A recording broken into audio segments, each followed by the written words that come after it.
आपल्याला 15वं प्रकरण शिकायचं आहे. सममूल्य अपूर्णांक. धड्याचं नाव काय आहे? सममूल्य अपूर्णांक. सममूल्य अपूर्णांक. मग कशाला म्हणायचं बाळांनो सममूल्य अपूर्णांक? तर बघा मी ते छोटीशी आकृती काढणार आहे, सगळ्यांनी लक्ष द्या. बघा तुमच्या लक्षात येते का त्या आकृत्यांवरून काही गोष्टी?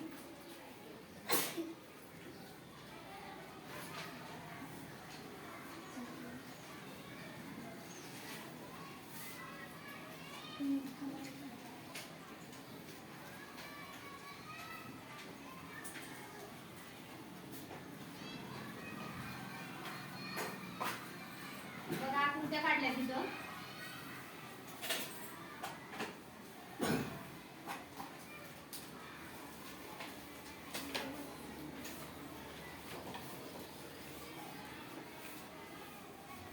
तुम्ही म्हणाल की मॅडम मी काय काढले तुम्ही? तर आपण अपूर्णांक शिकलोय बरोबर. मग अपूर्णांक हे जे आकृती आहे यावरून तुम्हाला लिहायला जर मी सांगितलं तर हे भाग किती आहेत आणि त्यापैकी किती भाग रंगवले तर कसं लिहिणार आहे तुम्ही? 1/2 म्हणजे दोन भागांपैकी एक भाग रंगवला. आता ही आकृती आहे, ही आकृती तुम्ही अंकात कशी मांडणार? 2/4. रंगवलेले भाग किती ते वर लिहायचं आणि एकूण किती भाग आहेत ते भाग खाली लिहायचे. मग एकूण भाग किती आहेत? 1 2 3 4 आणि त्यापैकी किती रंगवले? 1 2 ते दिलं वर. आता या आकृतीमध्ये सांगा 1 2 3 4 5 6 भाग आहेत टोटल आणि त्याच्यापैकी रंगवले किती? 1 2 3 बरोबर. आता ही आकृती बघा 1 2 3 4 5 6 7 8 टोटल भाग किती आहेत? 8 आणि रंगवलेले किती आहेत? 4. तर बघा 2 पैकी 1 भाग रंगवलाय, 4 पैकी 2 भाग रंगवले, 6 पैकी 3 भाग रंगवले आणि 8 पैकी 4 भाग रंगवले. तर हे तिन्ही चारही पण जे अपूर्णांक मांडलेत आपण चारही पण 1/2 2/4 3/6 आणि 4/8 हे आहेत सममूल्य अपूर्णांक.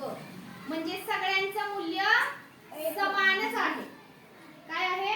समानच आहे. मग सममूल्य एखादा वेगवेगळा अपूर्णांक आहे, कुठला तर वेगळा एक अपूर्णांक आहे आणि त्याच्यातून तुम्हाला सममूल्य अपूर्णांक काढायचा आहे. तर त्यावेळेला काय करायचं? वरच्या अंशाला पण त्याच संख्येने गुणायचं आणि खालच्या छेदाला पण त्याच संख्येने गुणायचं म्हणजे आपल्याला काय मिळतो? सममूल्य अपूर्णांक. उदाहरणार्थ बघा मी घेतलं 3/4 आणि मला 3/4 च्या सममूल्य असणारा एक नवीन अपूर्णांक शोधायचा आहे. तर मी काय करणार? कुठल्या पण एका संख्येनं गुणायचं, वरती पण त्याच संख्येने खालती पण त्याच संख्येने. मग मी जर ह्याला गुणले 2 केलं तर काय उत्तर येईल? 6 ने 6 4 दुने 8. मग मला सांगा हा जो नवीन अपूर्णांक मिळालाय 6/8 ह्याचे सममूल्य आहे का? हो आहे.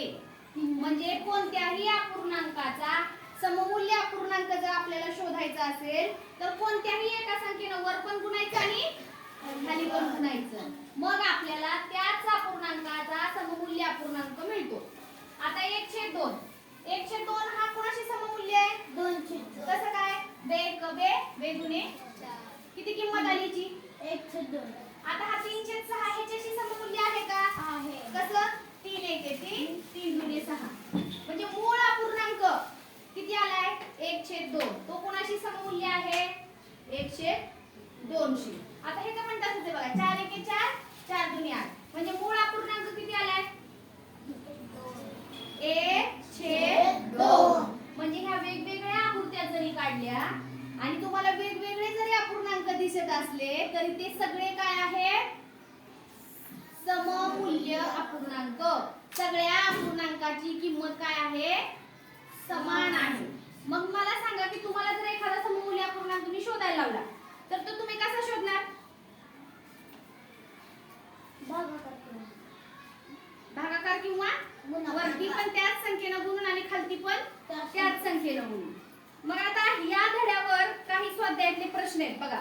आपण नमुना दाखल काही प्रश्न सोडून घेऊ. पहिला प्रश्न बघा 3/4 या अपूर्णांकाशी सममूल्य असलेला व छेद 20 असलेला अपूर्णांक शोधा. खालील 4 पर्याय